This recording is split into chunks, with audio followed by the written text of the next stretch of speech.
Good evening, and thank you for joining us. I'm Naja Sherman. And I'm Jim Barry. We are just a week away from Election Day, so will the president's visit sway voters? That is the big question.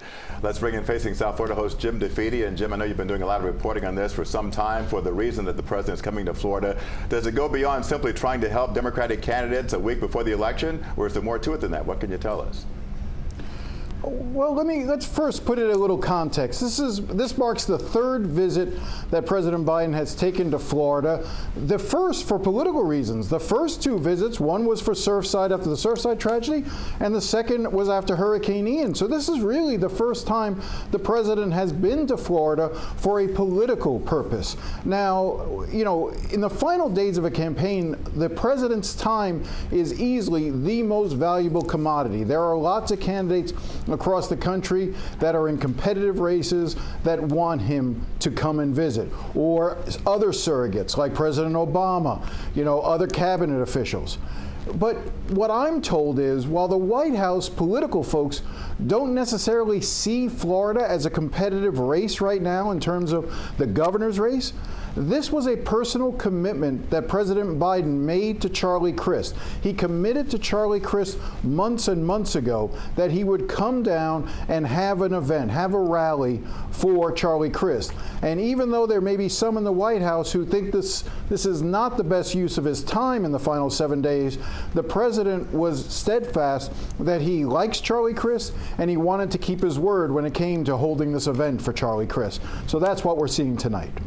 Jim, speaking to that, you know, Florida has always been a swing state with close elections, especially when it comes to those presidential races. But do you think this year's election may change that? And if so, why?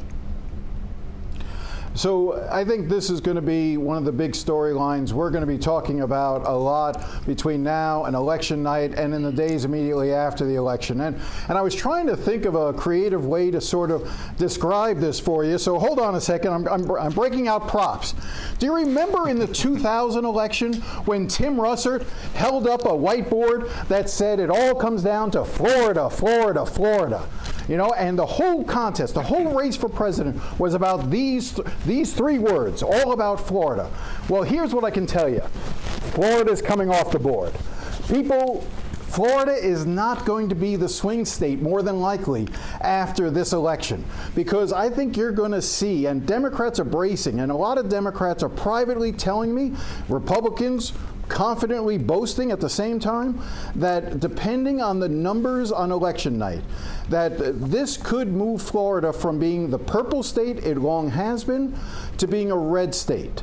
Now, to give you some idea of historically what that would mean is, if you remember, again, I'm old, so we can go back. Ohio used to be considered a swing state. That was a state that Democrats and Republicans used to fight for, vie for in presidential election years. That's not the case anymore. Ohio's now a red state. There's a lot of people who believe that Florida is now going to be a red state after this election, and Florida is an expensive state to campaign in, so they would rather use those resources in the future in Arizona, in Georgia, in Nevada, in other states like that. So while we've got President Biden here today, this may be one of the last times we see a president coming through and campaigning in the Sunshine State for some time. But of course, we have to wait to see what the voters decide on Election Day. Wow, that could be huge. All right, Jim DeFede, thank you so very much for that analysis.